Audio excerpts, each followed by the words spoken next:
টাকা লিখলেও ভিউ হবে মিলিয়ন। আচ্ছা, আপনি 2024 সালে ঘোরের মধ্যে ছিলেন, একটা ইন্টারভিউতে বলেছিলেন। 2025 সালেও কি সেই ঘোরে আছেন? ওই যে এটা অ্যাটেম্পটা করতে যাচ্ছিলেন, ওইটা কি ঘোরের মধ্যে ছিলেন না 25 সালে এসে ফ্লাই জিতলেন? করার কথা ছিল, ওইদিন আমার ফ্লাই করার কথা ছিল। ওই তৎক্ষণাৎ আমার কাছে একটা লিংক আসে, আপনারা ভাইরা তো সবাই আমার সাথে আছেন। লিংক আসে, সেখানে আমার মেয়েকে খুব বাজেভাবে এক্সপোজ করা হয়, আমার 9 বছরের মেয়ে।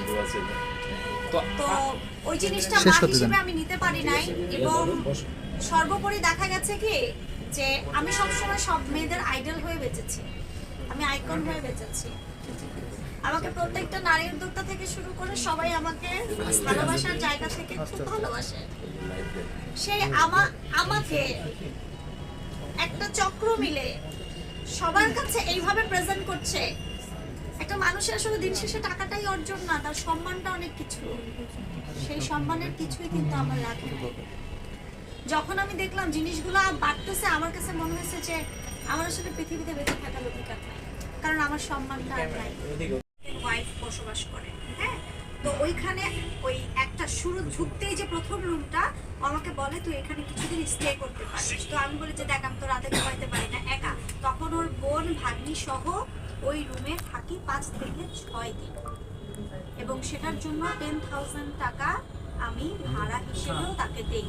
এটাকে আপনি লিভ টুগেদার বলতে পারেন না। আপনি তখন বলতে পারবেন যদি আমি একই ছাদের নিচে ওর সাথে সংসার করি। আপু, সে বারবার একটা ছবি প্রকাশ করতেছে, সেটা হচ্ছে কি আপনি কখনো নাকফুল নাকি পরেন না, সেদিন নাকি শাড়ি পরে এবং নাকফুল পরে তার বাসায় গিয়েছিলেন, এবং সে বারবার একটা ছবি দিচ্ছে যে আপনি আপনার কাজের সাথে দিয়ে ছবি তুলেছেন, সেটা নাকি আসলে বিয়ের ছবি। আপনি এক্সকিউজ মি, আমি একটু বলি। সেদিনের ঘটনাটা আমার বোনের বিয়ে ছিল।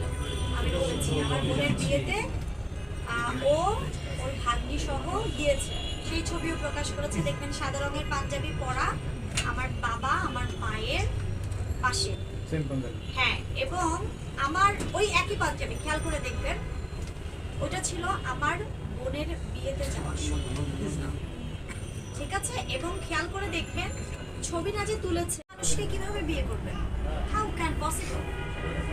কোথাও কি আপনি তাকে পরিচয় করিয়েছিলেন? কখনো মনে পড়ে এমন কিছু? আমার একটাই মনে আছে, যেদিন রাতে সে এই যে পোস্টটা করেছে, ওই দিন ওকে ফোন করেছি, করে বলেছি তুই পাগলামি করিস না। আমার কাছে মনে হচ্ছে ও হয়তো ড্রিঙ্কস করেছে, মগবাজারে প্রায় ও ড্রিঙ্কস করে, ড্রিঙ্কস করে হয়তো পোস্টটা দিছে। তো আমি ফোন করে বলছি যে পোস্টটা ডিলিট কর, হ্যাঁ পোস্টটা ডিলিট কর। এবং পোস্টটা ডিলিট করার কথা বলে পরবর্তীতে দেখবেন যে ও আমাকে বলতেছে আমি তোর কি লাগি, আমি বলছি তুই আমার জান লাগিস, তুই আমার বন্ধু লাগিস, তুই আমার গুড্ডা লাগিস। পরে বলছে বল তুই আমি মানে আমি তোর, তুই আমার বউ লাগিস। আমি বলছি হ্যাঁ আমি তোর বউ লাগি, পোস্টটা ডিলিট কর প্লিজ। বিকজ এটা বলার জন্য বলা, যে তারপর ও ঠান্ডা হয়ে পোস্টটা ডিলিট করবে, কারণ এর আগেও অনেকবারই কাজ করেছে, নট লাইক দ্যাট যে one Times, many more Times. আইনে আপনার ফাইডুশিয়ারি রিলেশনশিপের মধ্যে একটা শব্দ আছে, সেটা হলো বিশ্বস্ততার সঙ্গী। আর পাশাপাশি একটা বিষয় আপনাদের সকলের অবগতির জন্য বলছি, সেটা হলো যে একজন ছেলের সাথে একজন মেয়ের একটা সম্পর্ক থাকতেই পারে, সেটা ভাই বোন হোক অথবা অন্য কিছু হোক, অথবা প্রেমের সম্পর্কেই থাকতে পারে। এখন দেখা যাচ্ছে যে আপনার 7-8 বছর বা 5 বছর বা ক্ষেত্রবিজে 6 মাস তাদের সাথে কোনো প্রেমের সম্পর্ক ঘটলো, ঘটার পরবর্তীতে যদি মেয়েটা বা ছেলেটা যদি বলে যে I am extremely sorry to সে, আমি তোমার সাথে সম্পর্কটা ক্যারি করতে পারছি, কন্টিনিউ করতে পারছি না, বা I am extremely sorry to say I could not marry with you, then what would be the next consequence? সেটা কি হবে? 1800 আমি এত বেশি কিছু হয়ে গেলাম যে রেজিস্ট্রি বুক থেকে আসলে গায়েব করা যায়, এটা আমার মনে হয় না যায়।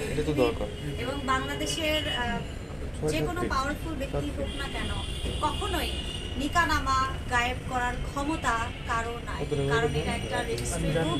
এবং কোনো কাজে যদি সেটা করে থাকে, সেই কাজের জন্য কিন্তু দণ্ডনীয় অপরাধ। এবং আপনারা জানেন কিনা জানি না, কাজীর সার্টিফিকেট চলে যাবে, কাজীকে আইনের আওতায় নিয়ে আসা হবে। এবং কেউ যদি ভুয়া বিবাহর নিকানামাও বের করে, অথবা কেউ যদি এটাকে হিডেনও করে, দুটোর জন্যই কিন্তু সমানভাবে একেবারে কি বলে বিচার আছে, একেবারে ফৌজদারি অপরাধ। আচ্ছা, এই বিষয়টা আসলে আপনার কাছে আমি একটু জানতে চাচ্ছি, আসলে যে বিষয়টা সে বলছে যে কাগজপত্র সরিয়ে ফেলেছে এবং এই যেহেতু আমার এই মামলাটা আজকে ওই একই কোর্টে একই অবস্থানে একই কাজ করায় একই জায়গায়, তো ভেতরে সবাই আসলে অবাক হয়ে হাসছিল।